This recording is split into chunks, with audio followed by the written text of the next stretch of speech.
गोविंदा पथक चेंबूरवरून आले आहेत. जोरदार टाळ्या. चेंबूरवरून आला आहे पथक आणि 5 थर लावणार आहेत सर्वांसाठी. सुंदर असा शिस्तबद्ध गोविंदा दिसतोय. उत्कृष्ट मार्गदर्शनाखाली तयार झालेला हा गोविंदा आहे.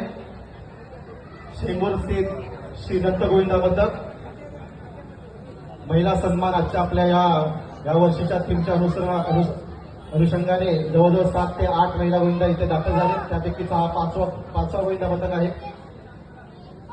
5 थरांची यशस्वी सलामी दिली आहे. 1, 2, 3, 4 आणि 5वा छोटीशी आपली चिमुकली पुढे वरती आहे. जोरदार टाळ्याने अभिनंदन करायचं आहे.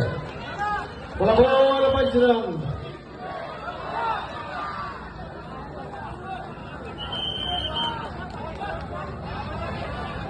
उत्कृष्ट जोरदार सुंदर असा प्रयत्न होता. जोरदार टाळ्या.